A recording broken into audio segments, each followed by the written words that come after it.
Well, hey. What's up, Pisces?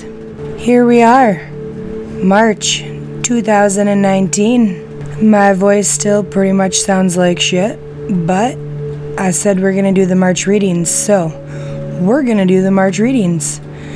Despite the impending Mercury retrograde and the fact that I already recorded your video, but then it got deleted, we're here again. So, for those of you who have not joined me before, we'll start out with the I Ching, the Native Spirit deck, as well as the Surrender deck. Those are your general guidance, your overall theme, your love and advice from your spirit guides. Then we'll move into work, career, and finance, and finish out with your love and romantic relationships, which just so happens to be the entire bottom row for you guys this month. It goes without saying that this is a general reading. It may or may not resonate. If it does, fan-fucking-tastic. Leave me a comment below. You guys have no idea how much those comments mean. There are days when maybe the sun isn't shining so bright and I need some reassurance. It's your guys' comments that I go back to remind me that there's a purpose. There's a reason why I'm here doing these videos. Thank you for all the likes, the shares, and subscribes. And for all of you who came to my show last month, it was definitely a learning process and a fabulous experience. So, enough with the chit-chat bullshit.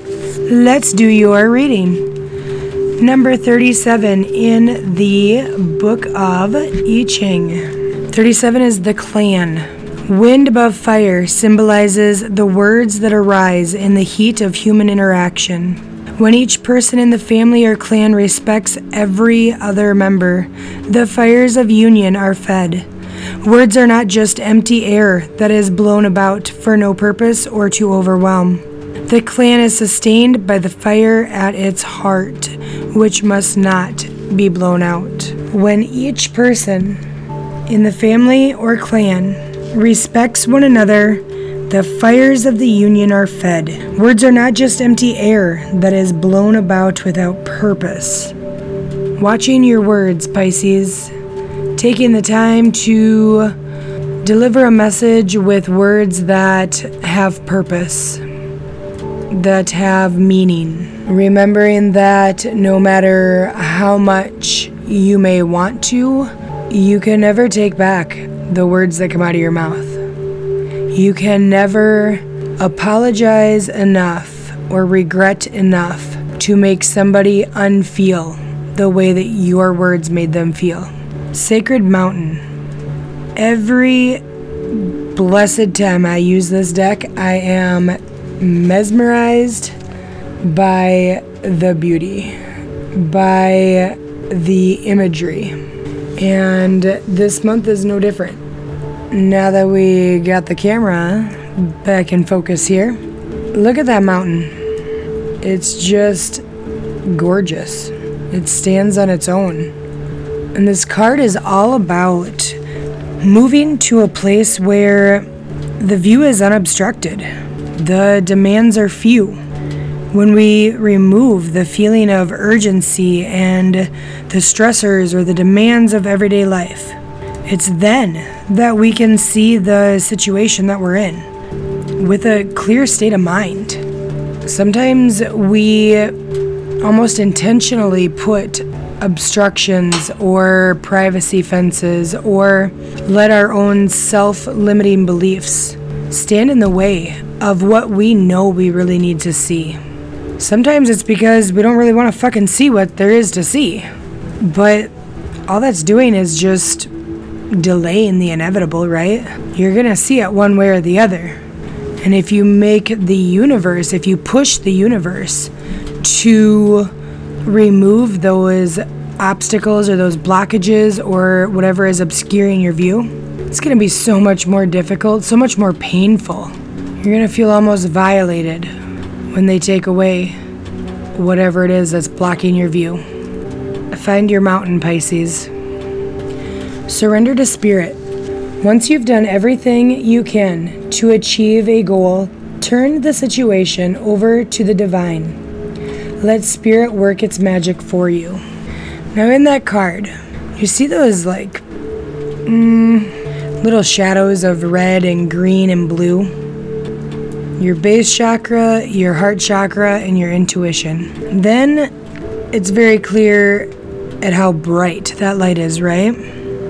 So even though we can't see what sits at the end of our path, we can't see what's on the other side of those trees, we can see the light. And it's up to you, Pisces, to trust that the divine will always lead you down the path that is blessed with the light of the divine. Spirit is never going to send you down a path that is not bathed in that light, in the blessings, the path that has the outcome that is in your best interest.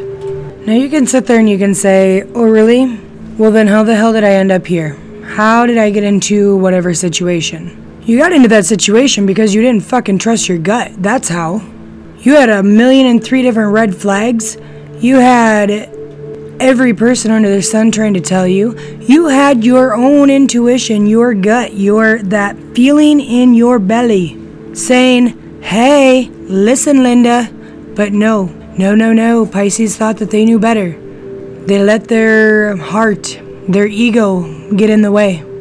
And that, my friends, is how you ended up there. Now don't get me wrong. We can all absolutely find ourselves doing the same thing that I just talked about. We've all been there. But you wanted to know how you got there? I was just letting you know. Surrender negative thinking. You have control over your thoughts. When negative thoughts surface, say thank you for sharing and quickly refocus on positive affirmations. The same for unsolicited advice. Something you guys are not a fan of. If you wanted advice, you would fucking ask for it. Thank you very much for sharing. Have a nice day. I'm moving on. If you look at this card for something that is probably hard to make a picture for because it's thoughts, right? It's our thinking. Do you see how the illustrator decided to go with yellow, orange, red for the colors? Research what is feeding your negative thoughts, Pisces, and understand that there is a really strong chance that they are rooted in your first 3 chakras, that those negative thoughts are coming from some insecurity or something that you have not taken care of in your base chakra, which is your root chakra, your sacral chakra, or your solar plexus. Look it up, do some research, it will serve you well. Moving on, we're gonna slide on over to the right side, which is your work, career, and finance. You kinda got it going on, Pisces. The Emperor and the Sun. One person in each of those cards. Pretty confident people, at the very least. And both have enough abundance to be able to put something in their hands. It's tangible. With the Emperor, the decisions surrounding your career, they must be made out of logic. And it's difficult to remove the heart and the emotion that's connected with our career. But right now, it's all about the black and white. Whatever you have, I don't know what you have going on in your personal situation for your work, career, and finance. But what the cards are saying is you really need to be level-headed. You really need to be confident with your decisions. You need to be black and white. You need to remove the feelers and look at the facts. I'll give you an example.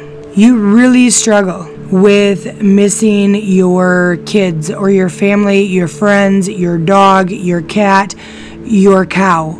But that job that is requiring you to travel and be away from all of those things is paying your bills.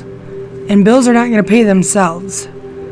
So until you have something else that can pay your bills, that you can have confidence, that you can be proud of, that you can stand tall, knowing that this is what you want, until you have that, you better just keep packing your suitcase and going on your little work trips because you need to pay your bills. And it's not always going to be easy for our friends, our family, our kids, whatever, to understand that. But you got to do what you got to do. And then there's the sun. The sun is such a card of optimism and fulfillment. And that's why I say your work, career, finance, they probably are sitting pretty damn fancy right now. You just got to remember how you got there. And those who continue to help you so that you are able to have that job. Giving them the credit that they deserve. Giving credit where credit is due. Then we have your love and romantic relationships. Let me tell you, Pisces, this reading has been an interesting one. Not necessarily because of the cards, but more because it's not even Mercury retrograde, and I already deleted your first reading that I recorded, absolutely unintentionally, which was fabulous. And then we're on the fourth time of the camera cutting out, so not real sure if it's something you don't want to hear or if it's just the fact that I have a lovely relationship with technology, but we're going to power through. Starting out with good old Archangel Gabriel. Now some of you may think, holy shit, that looks like a nightmare. Surrounded by a whole bunch of needy, non-self-sufficient kids. Perhaps it looks scary, but nonetheless, Archangel Gabriel is the angel of abundance and creativity and fertility. Can you say hell to the yes? Because in the love and romantic relationships area, sure, fertility can be the pregnancy that maybe some couples have been dreaming of for years and struggling to get there. Congratulations. But fertility can lead to birth in so many different ways. The birth of new experiences, new relationships, new childlike, stress-free love. When we can love like a child does, they can be so mad at their friend. And then they are so quick to apologize, so quick to forgetting what they were even mad about, and just going on with their day. But the best part about a childlike love is their love is genuine. You know when a kid doesn't like somebody because they say it. And when they love you, it's because they love you for you. Sure, there are some kids who love you because, oh, you bring them a present every time you see them, but I'm talking about the true, absolute, genuine love. No strings attached. They love you for you.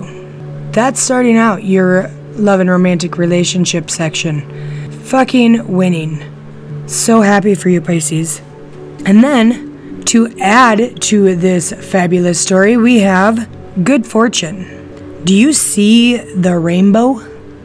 That rainbow, like our chakras, when balanced and pure, can lead you to that pot of gold, the love or the relationship that you have been dreaming of, that you've been searching for. At the bottom of that card, it says, invite magic in. Let those blessings, let that genuine love, let that pot of gold be yours. And then you have moving forward. Get ready for positive change, that card says. Not sure, I'm thinking you guys can see it. On the top of her head, it's almost like a crown. It's like the intuition and the connection to spirit is lit up for you in rainbow beams that are coming out of her head. Move forward in your love life and follow your intuition. Trust that your guides have your heart and your best interest at heart. They always are going to have at the forefront of their mind that you deserve the best because they know you. They know the real you. The you that you don't allow very many people to see. And that version of you, that version deserves the very best. That version of you offers a once-in-a-lifetime kind of love. You can hear just how fired up we're getting about this because my wood burner is snap, crackle, and pop. Let your flames of love, let your fire, let your passion ignite. Let it snap, crackle, and pop. Last two cards, oneness and creativity. Oneness. Someone you dearly miss is forever present in your heart. Remember, dearest one, that even though there has been a physical parting, spiritually those we love never leave us. Creation is eternal. Nothing is ever truly missing, for all is interconnected and ultimately one. Even when there has been a physical parting or separation, those we love never really leave us. Whether it's your twin flame, whether it's your great-grandparent, your grandparent, whether it's your husband, your wife, or your best friend. If you had a strong enough connection with them in the physical, I guarantee that their love and the way they cared about you continues today. Creativity. We, your angelic messengers, are here to help unleash the endless creative potential that you possess. Listen to the whispers of love inside your heart as we communicate with you through the feelings and emotions. Let go of fear and apprehension and express the endless source of creativity you possess. Have fun and allow the inner child within you to express your true essence. All is valid. Have fun, Pisces. I know I've told you this before. Don't slide back down into the mundane. Get out there. Have some fun. Most of you probably wouldn't lock up your actual child in a closet. So why do you lock up your inner child? Be willing to offer that childlike love, that genuine, unattached to ego, unattached to stipulations kind of love. You guys deserve the very best. Like I said in the past, some of my most amazing friendships have been Pisces. And there's never been a Pisces who I have not learned something very significant from. Real quick, postcards from Spirit. Dear you, now is one of those times you are being asked to add some distance. Take a step back and do nothing but observe. Don't worry about how long it will take to regroup. Just know that it's temporary and actually an opportunity to take a breath. Slow down and look at how far you've come. Decisions for the highest good are made when you have clarity, which comes from being open to information from both the intellect and the intuition. When you step into the role of the observer, it's as if you turn on a switch that allows your soul to be an essential part of the information gathering and the decision-making process. In this way, you can approach things from a more neutral and non-judgmental place. We know you'll make the right choice. Trust us when we say, now is not the time to get too close to the fray. Step back now, you will be glad you did. Love you. Son of a bitch, Pisces. Hell yeah. Can you see the synchronicity in this sacred mountain? Go find your fucking mountain, Pisces. Step back. You guys are the most intuitive, the most knowledgeable. You give the best advice. Give some to yourself. I love you so much. Thank you so much for being here, and I hope that you have the most amazing March. Much love. Bye-bye.